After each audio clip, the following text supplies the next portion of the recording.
Ladies and gentlemen, it's the Shawn Mackey Show.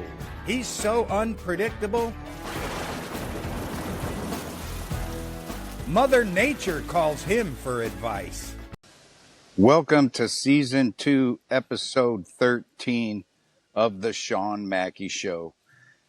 Coming to you live, well, as I recorded, it's live, but when you get it, it won't be live, from a remote location like I suggested in last week's episode. I'm recording from a beautiful resort. For those of you who watch the video version, there's a little scenery for you in Cabo San Lucas. I will now have an episode that was listened to while somebody was in Cabo San Lucas, and now I will have an episode that was produced and recorded in Cabo San Lucas. All right, so this week we're talking about the Chicago Bears versus the New Orleans Saints, where the Bears beat the Saints 26-14 on Sunday. This game started out what should have been a complete massive blowout by the Chicago Bears. At one point, the Bears led this game 20-0. But by the time the final whistle blew at the end of the game, the Bears only managed a 26-14 victory. Yes, the defense only gave up 14 points, but certainly this game should have had a different outcome than what we witnessed. I've talked about this before, but I'm really not certain that I'm still not ready to jump on that Caleb Williams bandwagon. He looked last week like he regressed once again. I don't know what it is with this kid. Does this kid think that he's better than all the other talent in the league and he doesn't have to work as hard? He has this nonchalant approach. He still kind of pouts when things don't go his week. I know last week's episode, I shared after Troy Aikman had that just ghastly performance on Monday Night Football, in which he just constantly criticized Caleb Williams. And I looked at the stats, and a lot of people put the stats up, and it showed that Caleb Williams actually has had better stats in his first 22 games than Troy Aikman did. And I posed the question, does this mean that Caleb Williams could be a Hall of Famer like Troy Aikman, or what? But if this kid doesn't get his head out of his ass soon, those stats are going to continue to drop, right? I think sometimes he thinks his talent is far superior and he doesn't need to work as hard, and that keeps him from progressing. And every time I turn around, it seems like this kid is regressing. Later in the episode, when we talk about my greats and my ain'ts for this game, I think Caleb Williams and his cadence is different from play to play, and that is causing issues on the offensive line. And that's something I'll talk about a little bit more in my greats and ain'ts for the Bears versus the Saints game. So let's get into that a little bit here. Greats. Obviously, one of my greats, again, is going to be DeAndre Swift. He had another game over 100 yards, 124 yards total rushing the ball with a TD. Kyle Menangai, 13 carries, 81 yards, and a TD. The offensive line is going to be a great for me this week. They had another game over 100 yards rushing. They looked absolutely dominant in the run game.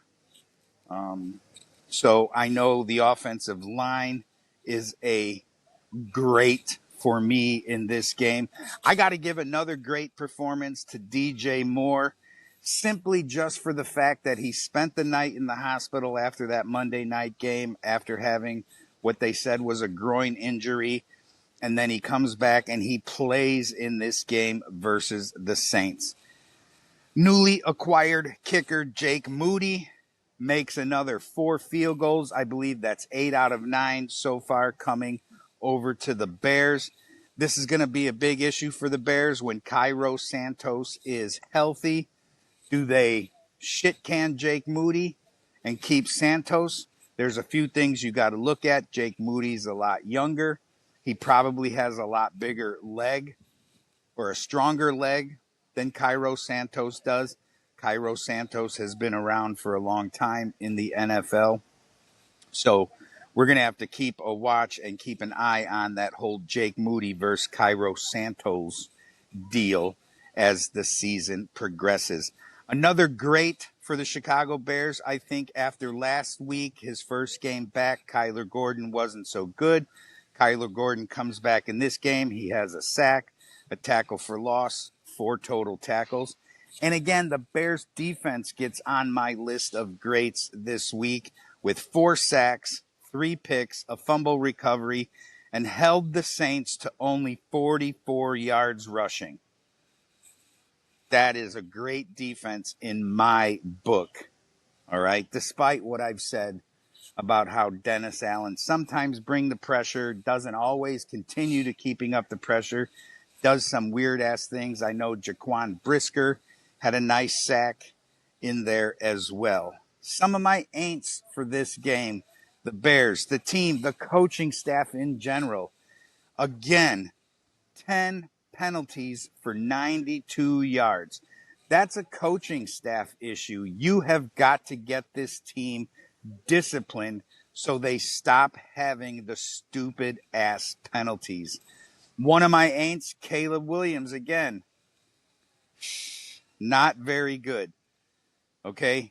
He only had 172 yards throwing the ball. He had an interception. He had 2 fumbles, 0 yards rushing, no TDs. And he had a quarterback rating of 19.8 and an overall rating of 61.7. Not very good. Another one of my ain'ts for this week's game is Jonathan Owens. He ain't done shit for 2 games. Where has this guy been? What is going on with Jonathan Owens? And now, back to Caleb Williams' cadence, which led to 2 penalties for Drew Dahlman. 2 bad snaps. And he admits he is a little bit off on the cadence. And that's a Caleb Williams problem. He's not consistent. He doesn't have the same inflection in his voice. He doesn't. It's when you talk about your center having issues because he's off on the cadence, that is a quarterback problem. That if you watch the video on one of those plays, Dahlman snaps the ball. He's unsure if he should have snapped it, so he doesn't let it go. Caleb Williams is trying to grab the ball. He falls the fuck down. The line, defensive line penetrates. Dahlman almost fumbles that ball. Luckily, he's able to recover it. And the Bears keep the ball. But that was in the red zone, and that led to a field goal instead of a touchdown. That's another issue as an ain't for this Bears team over the whole season so far, 6 games. They are absolutely terrible. Putrid, disgusting in the red zone. They need to start converting those red zone trips into touchdowns and not field goals. Now, looking around the NFL, here's something, as I have said before, I am a petty, petty man, and this is something I'm going to talk about, but the Jets, the New York Jets, finally bench Justin Fields. This past week, before his benching, Fields was 6 of 12 with 46 yards. He was sacked 3 times for 21 yards. That comes off of last week's game in which Fields was like 9 of 17 with 45 yards throwing, but he got sacked 9 times for 55 yards, which meant he ended the game with negative 10 yards passing. Holy shit. The Jets are going with Taylor as their quarterback now for the future. And the weird thing is that even Jets owner Woody Johnson has come out and criticized Justin Fields. That's a bold move for Woody Johnson. He gave Justin Fields 2 years and $40 million on his contract with $30 million of it guaranteed. And he just threw Justin Fields under the bus. Now, one of the things I wanted to talk about that I think Justin Fields is absolutely talented as an individual, he is just not an NFL quarterback. I would love to get myself back into some of those Facebook groups that I unfollowed because I couldn't stand the love for Justin Fields as a quarterback, many of which said, oh, it's a coaching issue. It's a coaching issue. Well, look, Justin Fields has been with the Steelers and now with the Jets, and he's got benched in both places. It is not a coaching issue. It is a talent issue when you solely look at the quarterback position. The best thing Justin Fields can do for his career right now is convert to a wide receiver. I know when the Jets were in London, they were working Justin Fields out as a wide receiver. And if this kid wants to have any shot of having a great NFL career, he absolutely needs to convert and put his ego aside and convert and become a wide receiver. I think he would do some great things with the athleticism that he possesses if he is a wide receiver. He is just not an NFL quarterback. Plain and simple. End of argument. Anybody else who wants to say anything else is just deluding themselves into thinking that Justin Fields is an NFL quarterback. He is not. All right. So that's the Bears. That's the Saints. That's some NFL news across the board. What the hell happened with the New York Giants having at one point, I think it was a 26-8 lead against the Denver Broncos and end up losing 33-32. That is absolutely crazy. Bo Nix is a bona fide, probably going to be a bona fide superstar at quarterback for the Denver Broncos. Jackson Dart has that potential. He's shown some great things in the last couple of games for the New York Giants. So we'll still have to see what happens with Jackson Dart. But let's move on to the NCAA college football. Week 8, a whole shit ton of more upsets in the college football rankings. Louisville, unranked, upsets number 2 Miami. Number 9 Georgia upsets number 5 Ole Miss. Arizona State, unranked, upsets number 7 Texas Tech. And number 17 Vanderbilt, boom, lowers the boom on number 10 LSU. Those are just a few upsets that we saw happen in the NCAA this past week, week number 8. All right. Our AP Top 25 and the AFCA, the American Federation, the American Football Coaches Association poll, those have both come out. As of course, with those upsets, you see some teams drop down in rankings. You see some teams move up in rankings. For the AP Top 25, Ohio State still holds the number 1 spot. Number 2, Indiana and Curt Cignetti. Oh my God, does this guy deserve the extension that he got? There were rumors about it when James Franklin got shit canned at Penn State that maybe they would look to Curt Cignetti to take over that role. Did Cignetti's camp put out those rumors just so he could get the extension from Indiana? Who knows? I'm not one to speculate, but boom, instantly Indiana offers him an 8-year extension, throws a shit ton of money at him, and it's well deserved because Cignetti has Indiana playing like they should be number 2, which they are. Number 3, Texas A&M, Alabama at number 4, Georgia, boom, number 5. 6, Oregon. 7, Georgia Tech. Number 8, Ole Miss. Number 9, Miami drops. Boop. Vanderbilt bumps up. Number 10. BYU comes in at 11. Number 12, Notre Dame. Number 13, Oklahoma.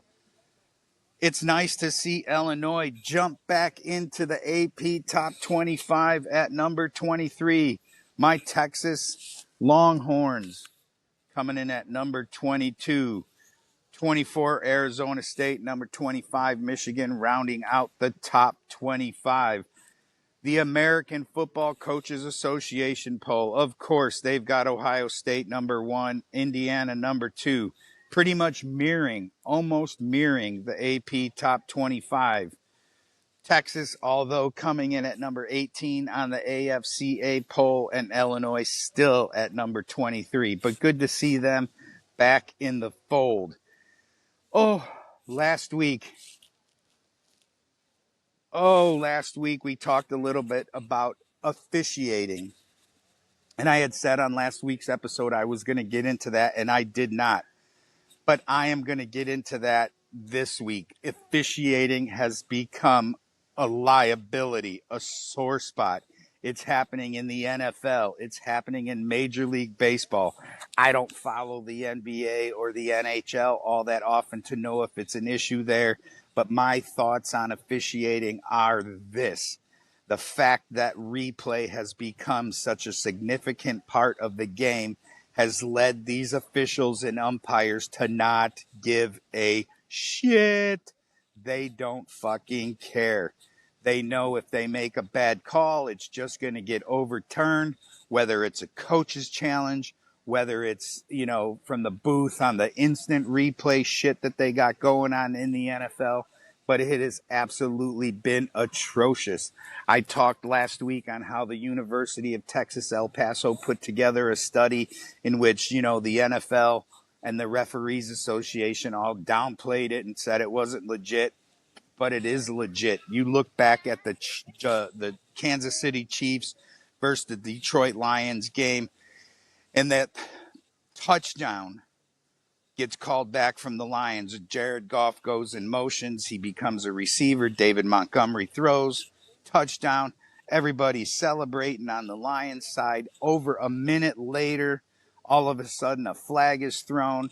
It takes forever for the referees to figure this out, and they take the touchdown off the board. And Dan Campbell came out and said basically he was told by the NFL officiating crew that New York called them down and said, take that touchdown off the board. What kind of bullshit is that? In that same game, the Chiefs were not called for one single penalty at all. The first time that's happened in an NFL game in like forever. And I know there is video evidence out there that shows Patrick Mahomes should have been called for taunting when he flexed and pointed at Branch after a touchdown. I know that there was an blatant holding call on a huge game by Kansas City in which Travis Kelce was absolutely pulling at the jersey of the Lions player, holding him for all of the world to see. No flag. 2 offensive linemen, hands to the face, blatant holding. Look I'm going to tell you what, I was an offensive lineman for many years. I held on every single play, but I didn't get called for it. And when I did, it was only 1 or 2 times a season for many, many seasons. The trick is you got to get your hands up into the shoulder pads. You grab the sides of the shoulder pads. That's where you hold them so that your hands are centered in the center of their body. And the minute you feel that defensive lineman starting to break away, you need to let go so that jersey number does not get pulled to the side to where the officials can see the distortion in the jersey and throw that flag on you. But the Kansas City Chiefs did not get called for a single penalty in that game. Absolutely pathetic, absolutely atrocious. When you look at the Bears versus the Saints game, Colston Loveland called for a bullshit pass interference call. He was making contact with the defender within the 5-yard mark. Didn't push off one bit. Boom. Caleb Williams throws a nice pass to DeAndre Swift toward the sidelines. They pick up the first down. Swift goes out of bounds. All of a sudden, the flag comes out.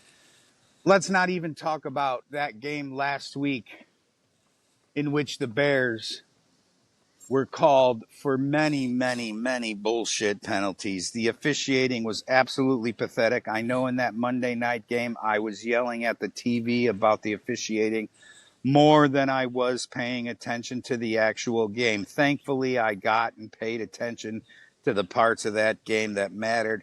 But the officiating crews in both Major League Baseball and the NFL, I don't think they actually give a shit because they know replay will overturn anything they fuck up. It is absolutely freaking pathetic. That's my issue. I think officiating in both sports has hurt the game, and they should just go back to letting the game be called from the naked eye on the field with no replays, no overturn, no coach's challenge, nothing. It has completely compromised the NFL. It highlights referees' mistakes, and I feel that the referees just don't give a shit. All right? So